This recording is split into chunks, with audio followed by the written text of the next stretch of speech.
에베소서 2장 19절 말씀 함께 보시겠습니다. 에베소서 2장 19절.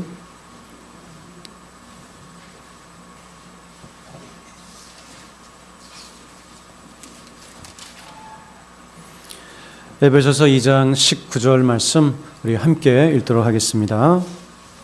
신약 성경, 제 성경은 312페이지 정도 됩니다. 에베소서 2장 19절 말씀 우리 같이 한번 읽겠습니다. 시작. 그러므로 이제부터 너희는 외인도 아니요 나그네도 아니요 오직 성도들과 동일한 시민이요 하나님의 권속이라. 아멘. 하나님 아버지, 오늘도 저희를 하나님 말씀으로 먹이시고 또 세우시니 감사를 드립니다. 이 시간 성령님 우리에게 말씀하여 주시고 하나님 말씀이 우리 마음속 깊은 곳에 깨달아지고 기쁨으로 열매 맺을 수 있도록 축복하여 주옵소서. 예수님의 이름으로 기도드렸습니다. 아멘. 네, 반갑습니다. 우리 사랑하는 성도 여러분, 이제 우리 또 한 번의 민족 최대의 명절이 되었고요. 또 이제 내일부터 일가 친척들이 모이셔서 서로 안부를 확인하고 또 즐거운 교제를 나누는 그런 명절이 되었습니다. 먼 길들 좀 잘 오고 가시고 또 즐거운 그런 명절이 되셨으면 좋겠습니다. 오늘 우리 특별히 이런 명절을 맞이해서 우리가 육신의 가족에서 하나님의 가족으로 라고 하는 제목으로 함께 말씀을 나누기를 원합니다. 우리 기독교인들은 어떤 정체성을 가지고 있는 사람들인가? 우리 기독교인들은 한마디로 하나님의 가족이 된 사람들이다, 이렇게 이야기할 수가 있습니다. 주기도문은 참 예수님께서 우리에게 주신 귀한 기도문인데요. 왜냐하면 우리가 누구인가 또 무엇을 꿈꾸는 사람들인가 하는 것을 잘 설명해 주기 때문에, 우리의 정체성을 드러내 주기 때문에 주기도문은 굉장히 귀한 기도문입니다. 그런데 이 주기도문을 시작하면서 예수님께서 우리에게 가장 첫 번째 가르쳐 주신 말씀이 어떻게 기도하라고 가르쳐 주셨죠? 하늘에 계신 우리 아버지요. 네, 하나님을 아버지로 부르라고 이렇게 우리에게 알려주셨습니다. 그래서 우리는 하나님을 아버지로 부르는 사람들이니까 하나님의 가족이 된 사람들이죠. 그리고 성경을 보면 이 교회를 가족 언어로 많이 설명을 합니다. 예수님께서도 누가 내 가족이냐? 아버지의 뜻대로 행하는 자가 내 어머니고 형제고 자매다. 이렇게 예수 공동체 안에 들어온 사람들을 어머니, 형제, 자매, 가족 언어로 이렇게 설명해 주셨고요. 신약 성경을 보면 사도 베드로는 여러 번 교회를 향하여서 형제들아 이렇게 이제 부릅니다.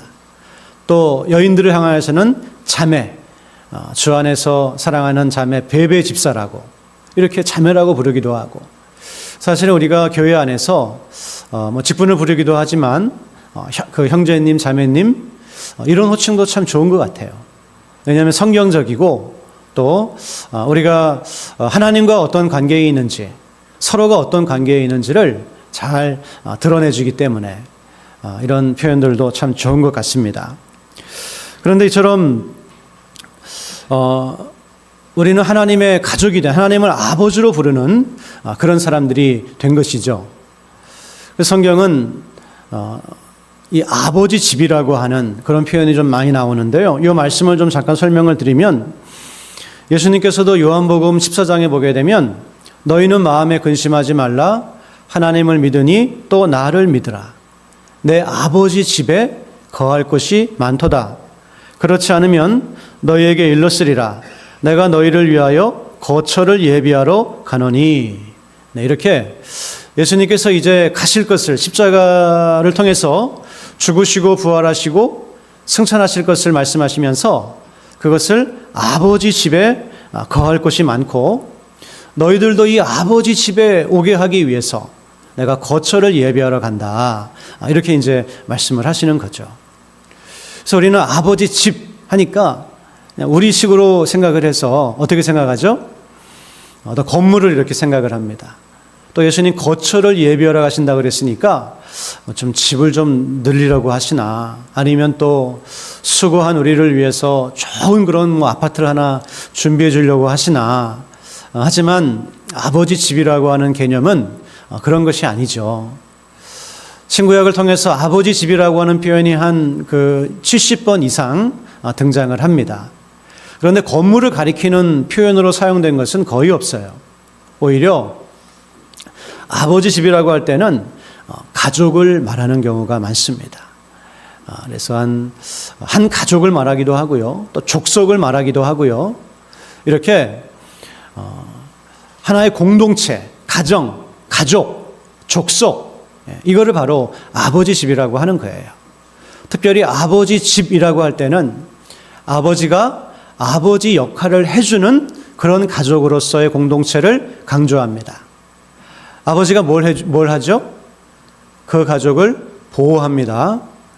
그런 예가 성경에서 잘 나타나는 것이 롯이 이방 민족들이 잡혀갔을 때 아브라함이 어떻게 하죠? 자기 조카를 구출하기 위해서 400명 정도 거느리고 쫓아가서 생명을 걸고 그 롯을 구출해 오는 그런 장면이 나옵니다. 이게 바로 아버지 집이에요. 아버지처럼 보호해 주는 겁니다. 또 아버지가 어떤 역할을 하죠? 이 가정에 필요한 모든 것을 공급해 줍니다. 성경에 보면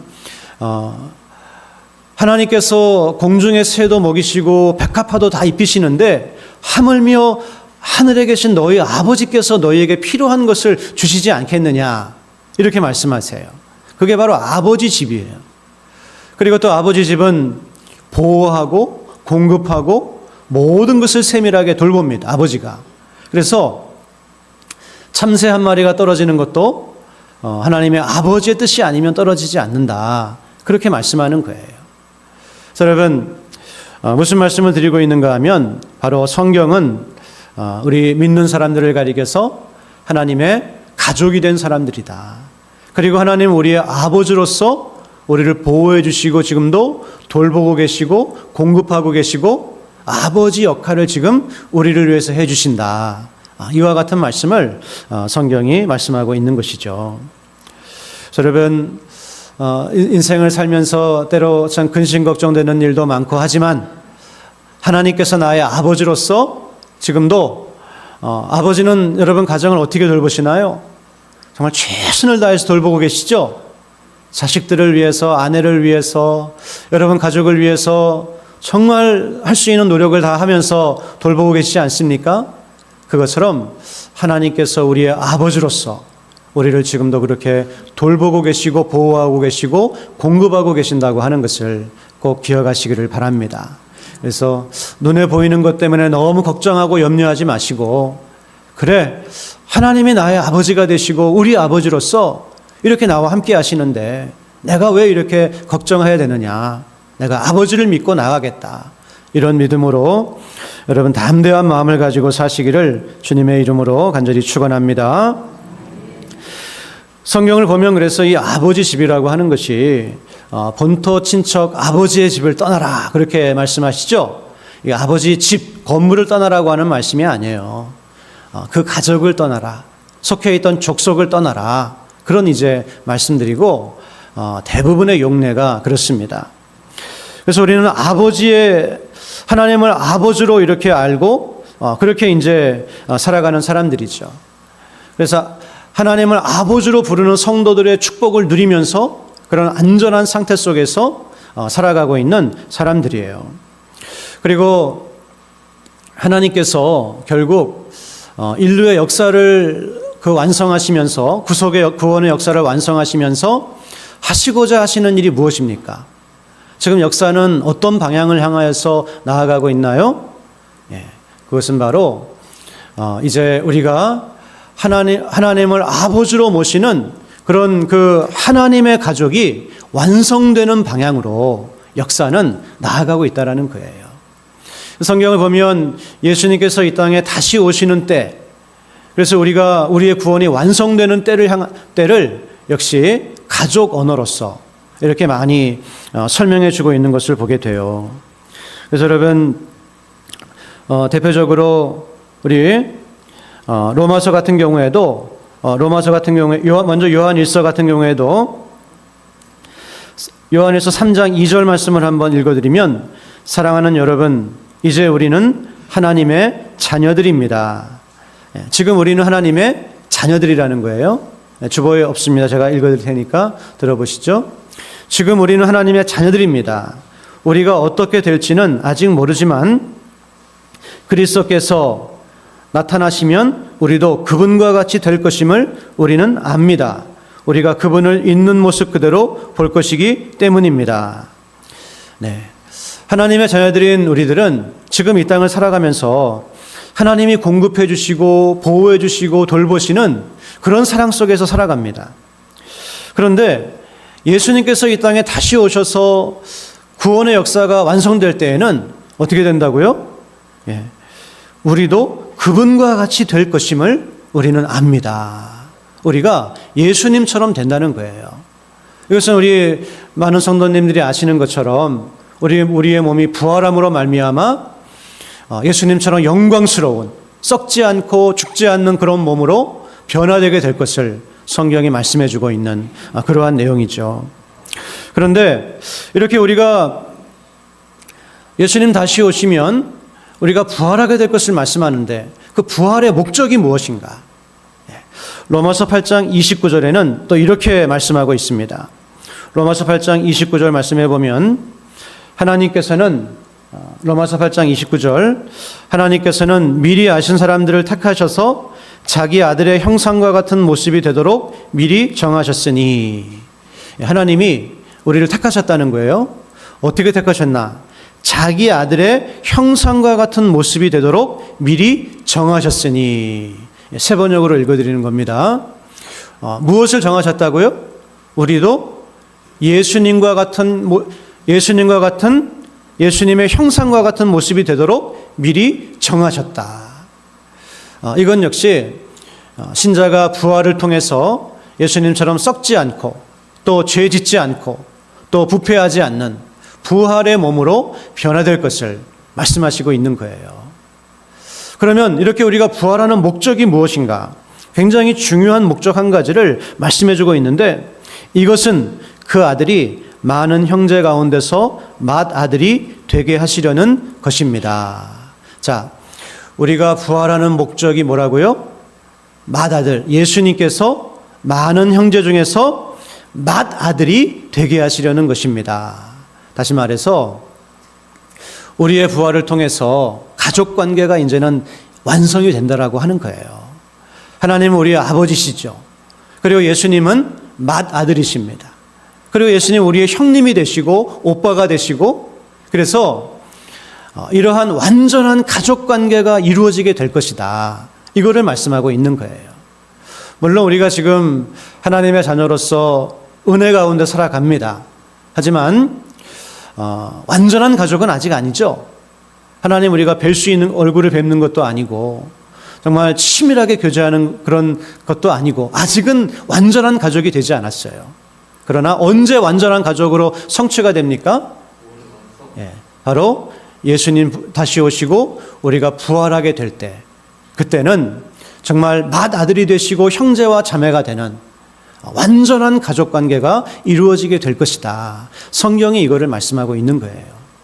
그래서 예수님께서 내가 가면 아버지 집에 가면 처소를 예비하고 너희를 나 있는 곳으로 오게 하겠다라고 하는 말씀도 건물 지으러 간다고 하는 말씀이 아니라 하나님께서 태초부터 계획하셨던 우리를 하나님의 완전한 가족 되게 하시는 이러한 사명을 예수님께서 감당하시러 가신다. 그리고 내가 곧 길이요 진리요 생명이니 나로 말미암지 않고는 아버지께로 올 자가 없느니라 말씀하시므로, 하나님의 우리가 완전한 가족이 되는 것은 오직 예수님을 통해서 이루어지는 일이라고 하는 것을 이렇게 말씀하시고 있는 거예요. 여러분 어떻습니까? 지금 우리가 하나님의 자녀로 살아가는 것만 해도 참 기쁘고 감사하죠. 너무나 놀라운 일입니다. 우리를 보호하시고 인도하시고 함께 하십니다. 그런데 지금 이 정도가 다가 아니라는 거예요.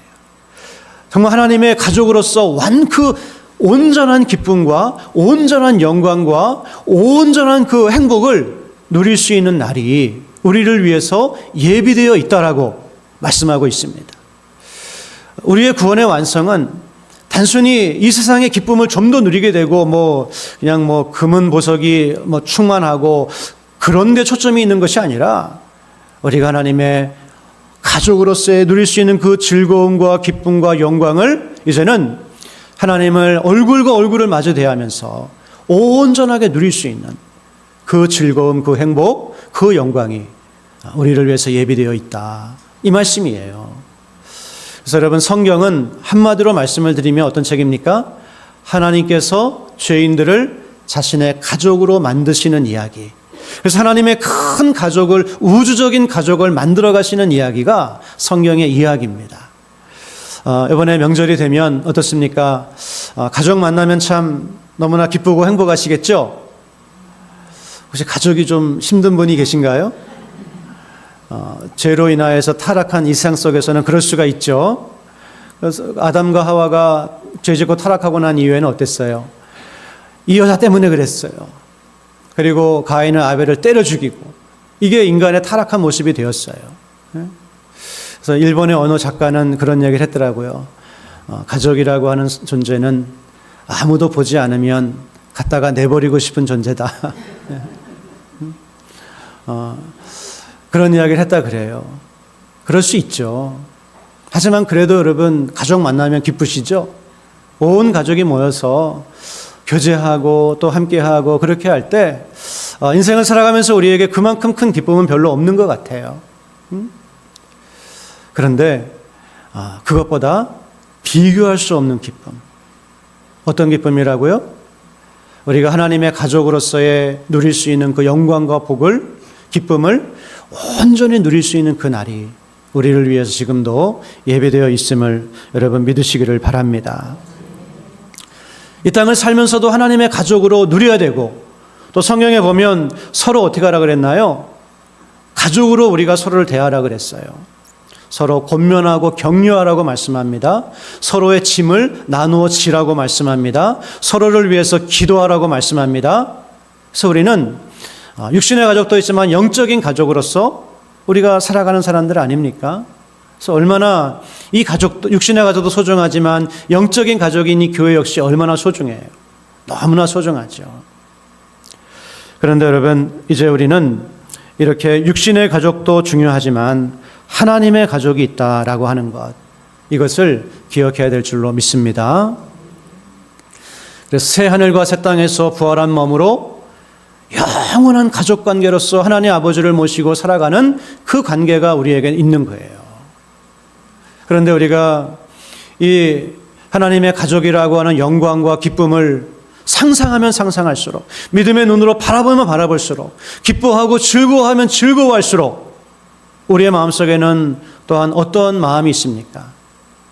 사도 바울이 고백했던 것처럼 말할 수 없는 고통과 큰 근심이 있음을 인정하지 않을 수가 없어요. 왜 그렇습니까? 하나님의 가족으로서 그 구원이 크고 놀랍고 아름다움을 바라보며 기뻐할수록 동시에 우리의 마음에는 말할 수 없는 고통과 근심이 함께 있는 거예요. 그것은 바로 사도 바울이 고백했던 것처럼 예수님께로 돌아오지 않고 있는 자신의 동족들을 바라보면서 바울은 그렇게 내가 너무나 고통스럽고 큰 근심이 있다, 그렇게 고백을 합니다. 그것은 왜 그렇습니까? 바울 같은 사람은 하나님의 구원이 얼마나 놀라운 것이라고 하는 것을 알고 있었기 때문에 구원받지 못한 가족을 바라보면서, 동족들을 바라보면서 그렇게 슬퍼했던 것이죠. 우리 사랑하는 낙원의 성도 여러분, 하나님의 가족된 그 기쁨과 영광이 여러분에게 있으십니까? 정말 그 소망이 날마다 풍성해지시기를 주님의 이름으로 간절히 축원합니다. 그러나 동시에 우리의 마음속에 이 근심과 고통도 있어야 되는 거예요. 내 사랑하는 믿지 않은 가족을 바라보면서 안타깝게 여기면서 정말 눈물로 기도하는 이 마음 역시 우리에게 있어야 됩니다. 여러분, 우리가 믿지 않은 가족을 보면서도 마음에 아무런 감각이 없다고 한다면 우리의 믿음은 뭔가 문제가 있는 그런 믿음일 것입니다. 혹시 무슨 수가 있겠지, 나중에 하나님께서 설마 다 착하게 보이는 사람들인데 그냥 지옥에 보내시겠어? 그냥 어떻게 다 구원받지 않을까? 이런 생각을 가지고 살아가시는 분이 있으십니까? 그냥 마치 미세먼지가 온 천지를 덮으면 알게 모르게 미세먼지가 내 몸에도 스며드는 것처럼 지금 이 시대는 종교다원주의의 시대입니다.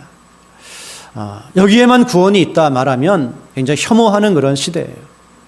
그래서 그런 것들이 믿는 사람들의 심령 속에도 많이 스며들고 교회에도 많이 스며들어서 다 다른 종교에도 구원이 있겠지. 그런데 여러분, 만약에 그렇다고 한다면 예수님께서는 왜 십자가를 지고 죽으신 겁니까? 예전에 어떤 자유주의 신학자가 예수님의 피를 계피다, 그렇게 이야기했어요. 감리교에서. 그런데 예수님의 십자가 죽으심 외에 다른 구원의 방법이 있다면 정말로 예수님 피는 계피예요. 개죽음입니다. 왜 죽으셨습니까? 그냥 다른 방법 통해서 구원받으면 되지. 그러나 오직 구원의 길이 십자가밖에 없기에 예수님께서 말씀하신 것처럼 내가 곧 길이요 진리요 생명이니 나로 말미암지 않고는 아버지께로 올 자가 없다. 예수님으로 말미암지 않고는 아버지의 가족이 될 방법이 없기 때문에 예수님께서 이 땅에 오셔서 하나님의 아들이 십자가에 못 박혀 죽으신 거 아니겠습니까? 그거를 생각할 때 우리는 우리 가족을 정말 다시 한번 바라봐야 될 줄로 믿습니다. 성경은 예수님을 알지 못하는 심령들에 대해서 뭐라고 말씀하십니까? 그들의 영적인 상태에 대해서 뭐라고 말씀하십니까? 우리 한번 마태복음 8장 22절 말씀 다 같이 한번 읽어볼까요? 마태복음 8장 22절 말씀입니다. 시작.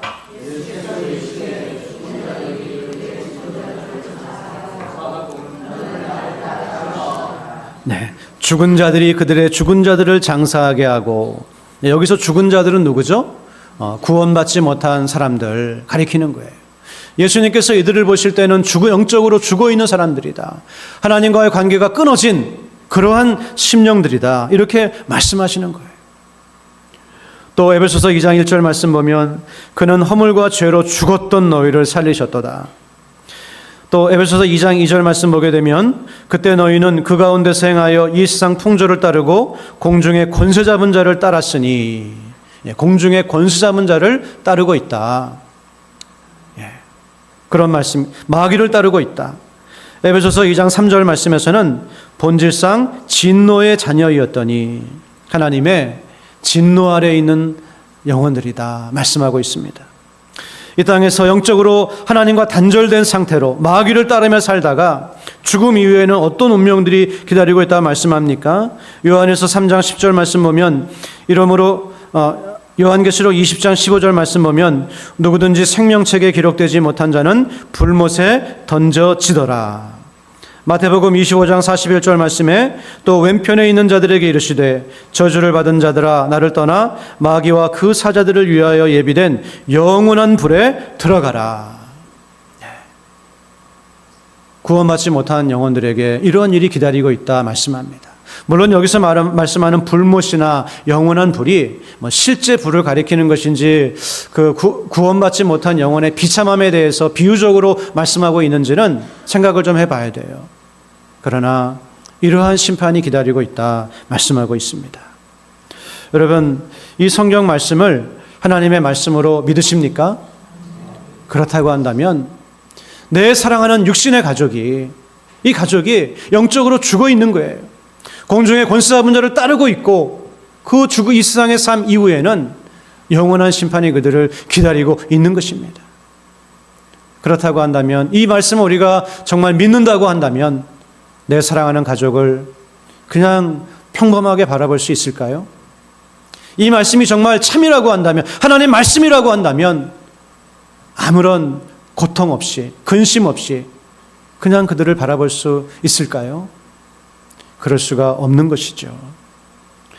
그렇기 때문에 우리는 우리의 사랑하는 육신의 가족들, 정말 소중한 그 가족들에게 예수님의 십자가의 복음을 전하고 예수님을 전하는 그런 이번 명절이 되시기를, 우리의 그런 삶이 되시기를 주님의 이름으로 간절히 부탁을 드립니다. 이번에 우리 사랑하는 식구들을 만날 때 여러분 선물들을 준비하시죠? 네, 우리 아이들에게는 세뱃돈을, 그리고 또 어르신들에게는 선물을 이렇게 준비하면서 만나시는데요. 이번에 내 사랑하는 친족들에게 줄 수 있는 가장 소중한 선물은 예수 그리스도라고 하는 생각을 가지고 복음을 한번 준비하시기를 바랍니다. 예수님을 준비하시기를 바랍니다. 그래서 여러분들이 전할 수 있는 방법대로 한번 전할 수 있는, 하나님 말씀에 순종할 수 있는 그런 명절이 되시기를 주님의 이름으로 부탁을 드립니다. 먼저 이제 식구들을 만나기 전에 가족 구원을 위해서 하나님께 간절하게 기도하시기를 바랍니다. 고린도전서 12장 3절이 말씀하고 있는 것처럼 예수를 주로 고백하는 것은 성령님이 도와주시지 않으시면 할 수 없다, 그렇게 말씀하세요. 성령님께 간절하게 도움을 요청하십시오. 성령님, 제가 내 사랑하는 아빠, 엄마, 형제, 자매들 제가 제 힘으로 설득할 수 없습니다. 또 이렇게 복음을 거부하는 시대에 내가 설득할 수 없고 내가 믿게 할 수 없습니다. 그러나 성령님께서 그 마음을 만져주시면 될 줄로 믿사오니 제가 이번에 복음을 전할 때 꼭 도와주셔서 영혼 구원의 역사가 일어날 수 있도록 하나님 도와주시옵소서. 고린도후서 4장에 보면 복음을 전할 때 이 세상의 신이, 어둠의 영들이 복음을 깨닫지 못하도록 마음을 혼미하게 한다 그랬어요. 내 사랑하는 가족의 마음을 방해하는 어둠의 영들을 물리쳐 주시고 성령께서 깨달을 수 있도록 도와주시옵소서. 간절하게 기도하고 준비하시기를 바랍니다. 그리고 성령님의 도우심을 구하고 복음의 씨를 뿌리시기를 바랍니다. 그래서 낙심하지 마시고 믿음으로 씨를 뿌리시기를 바랍니다. 전도라고 하는 것은 마치 큰 항아리에 물을 가득 채우는 것과 비슷합니다.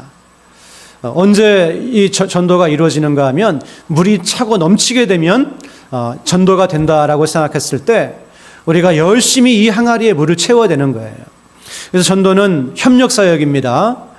내가 하는 것이 아니고 성령님과 함께 하는 것이고, 또 꼭 나만 할 필요는 없어요. 여러 사람들이 함께 할 때 항아리에 물이 채워지고 구원의 역사가 일어나게 됩니다. 이번에 우리 성도님들 가셔서 복음을 한번 전하실 수 있죠. 가족이 마음이 열리지 않아도 괜찮습니다. 내가 기도하면 하나님께서 다른 사람 또 보내주셔서 한 바가지 물을 또 채워주실 거예요. 이웃 성도를 보내주셔서 우리 교회 갑시다. 한번 나랑 가보지 않을래? 그리고 그 사람이 부어도 안 되면 또 다른 사람 하나님 보내주셔가지고 물을 한 바구니 더 붓게 하실 거예요. 그리고 나도 다음번에 또 한 바가지 더 붓고 계속 기도하고 계속 전도하다 보면 어느새 항아리가 채워집니다. 그리고 믿을 것 같지 않았던 사랑하는 가족이 믿게 되는 그런 역사가 일어나게 될 줄로 믿습니다. 그러므로 내가 이번에 전했다고 해서 아무런 일이 일어나지 않는다고 해서 낙심하지 말고 성령님을 의지해서 계속 기도하시고 계속 전도하시고 그렇게 하실 때 결국 일을 이루시는 분은 하나님이시니 하나님께서 하나님의 때에 하나님의 방법으로 놀랍게 역사해 주실 줄로 믿습니다.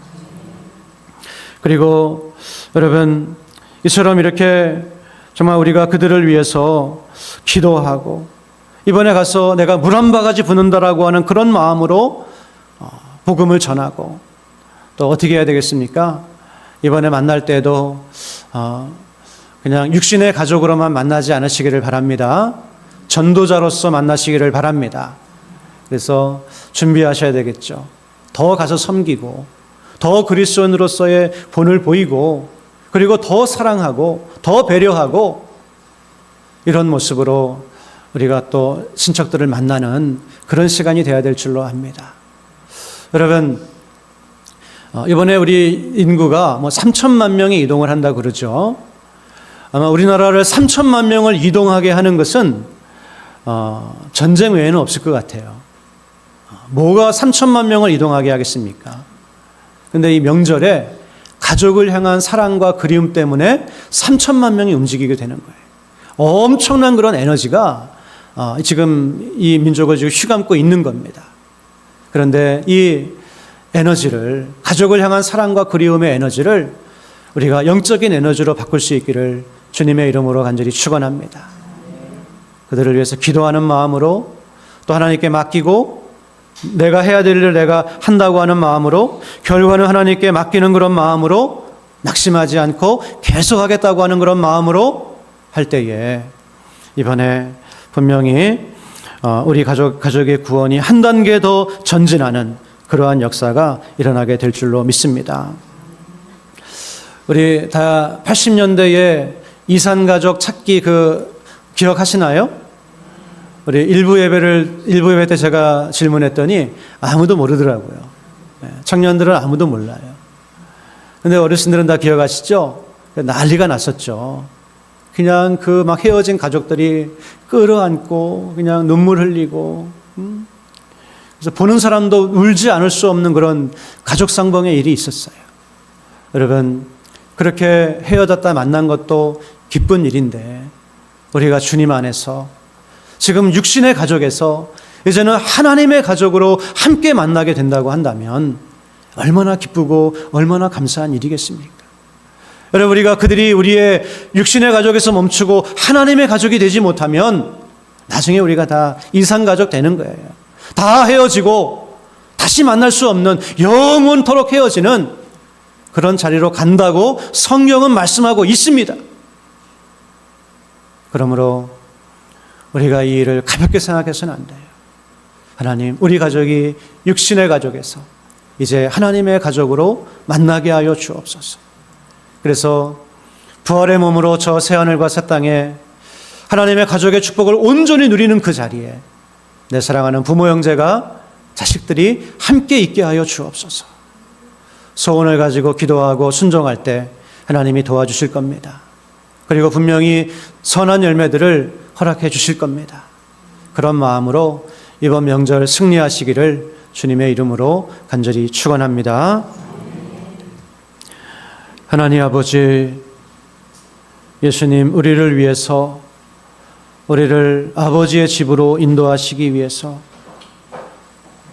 아버지의 가족으로 그 영원한 복을 누리게 하시기 위해서 십자가를 지고 죽으시고 부활하셨습니다. 그리고 이제 우리에게 내가 곧 길이요 진리요 생명이니 나로 말미암지 않고는 아버지께로 올 자가 없다, 분명히 말씀해 주셨습니다.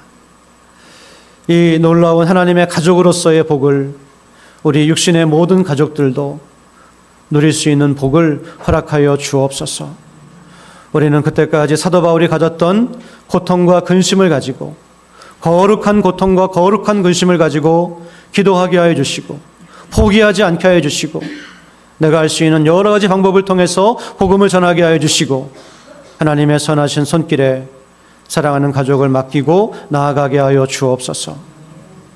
오늘 우리 사랑하는 낙원의 권속들 흩어져서 한 주를 보낼 때에 전도자의 마음으로 육신의 가족을 만나게 하여 주시고, 하나님께서 예비하신 선하고 아름다운 열매들이 많이 맺혀질 수 있는 복된 명절로 축복하여 주옵소서. 예수님의 이름으로 기도드렸습니다. 아멘.